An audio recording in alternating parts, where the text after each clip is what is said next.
Hello guys, welcome to Bharat flick. Super moon, red moon, blue moon എന്നൊക്കെ നമ്മൾ ഇടയ്ക്ക് കേൾക്കാറില്ലേ? ശരിക്കും എന്താണിവ? ഭൂമിയുടെ ഉപഗ്രഹമായ ചന്ദ്രൻ ഭൂമിയുമായി ഏറ്റവും അടുത്ത പോയിന്റിൽ അഥവാ പെരീജിയിൽ വരുന്ന ഫുൾ മൂണിനെയാണ് സൂപ്പർ മൂൺ എന്ന് പറയുന്നത്. ഈ സമയത്ത് ചന്ദ്രനെ പതിവിൽ കാണുന്നതിലും 14% വലുതായും 30% ബ്രൈറ്ററായും കാണാൻ സാധിക്കുന്നു. സൂര്യനും ചന്ദ്രനും ഭൂമിയും ഏകദേശം ഒരു നേർരേഖയിൽ വരുന്നത് കൊണ്ട് ഇതിനെ പെരീജി സിസിജി എന്നും വിളിക്കുന്നു. സൂപ്പർമൂൺ എന്ന ടേം ആദ്യമായി ഉപയോഗിച്ചത് 1979 റിച്ചാർഡ് നോൾ എന്ന അമേരിക്കൻ അസ്ട്രോളജർ ആണ്. വർഷത്തിൽ 12-13 ഫുൾ മൂൺ അല്ലെങ്കിൽ ന്യൂ മൂൺ ഉണ്ടാകുമെങ്കിലും അതിൽ 3-4 എണ്ണം മാത്രമാണ് സൂപ്പർ മൂൺസ്.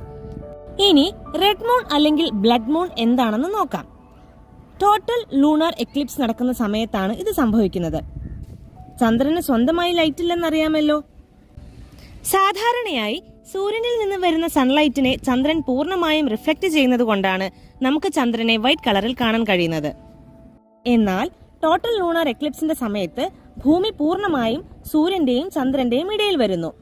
ഈ സമയത്ത് സൂര്യനിൽ നിന്നും വരുന്ന സൺലൈറ്റിന് ഭൂമിയുടെ അന്തരീക്ഷത്തിൽ വെച്ച് വിസരണം സംഭവിക്കുന്നു. വിബ്ജിയറാകുന്ന സൺലൈറ്റിലെ വേവ് ലെങ്ത് കുറഞ്ഞ കിരണങ്ങൾ നഷ്ടമാവുകയും റെഡ് കിരണങ്ങൾ മാത്രം ചന്ദ്രന്റെ ഉപരിതലത്തിൽ എത്തിച്ചേരുകയും ചെയ്യുന്നു. ഇതുമൂലം ചുവന്ന നിറത്തിൽ കാണപ്പെടുന്ന ചന്ദ്രനെ ബ്ലഡ് മൂൺ എന്ന് വിളിക്കുന്നു. എന്നാൽ ബ്ലൂ മൂൺ ശരിക്കും നീല നിറമാണോ? അല്ല, ബ്ലൂ മൂൺ ശരിക്കും നോർമൽ കളർ തന്നെയാണ്. ഒരു കലണ്ടർ മാസം തന്നെ 2 ഫുൾ മൂണുകൾ സംഭവിച്ചാൽ അതിലെ രണ്ടാമത്തെ ഫുൾ മൂണിനെയാണ് നമ്മൾ ബ്ലൂ മൂൺ എന്ന് വിശേഷിപ്പിക്കുന്നത്. ഇത് വളരെ റെയറായിട്ട് സംഭവിക്കുന്ന ഒരു പ്രതിഭാസമാണ്. 2-3 വർഷം കൂടുമ്പോൾ ഒരിക്കൽ മാത്രം സംഭവിക്കുന്നത്. ഇതിൽ നിന്നാണ് once in a blue moon എന്ന പ്രയോഗം വന്നത്. So that's all for today. ഇതിൽ നിങ്ങൾ ഏതൊക്കെ മൂൺസിനെ കണ്ടിട്ടുണ്ട് എന്ന് കമന്റ് ചെയ്യുമല്ലോ. Thank U.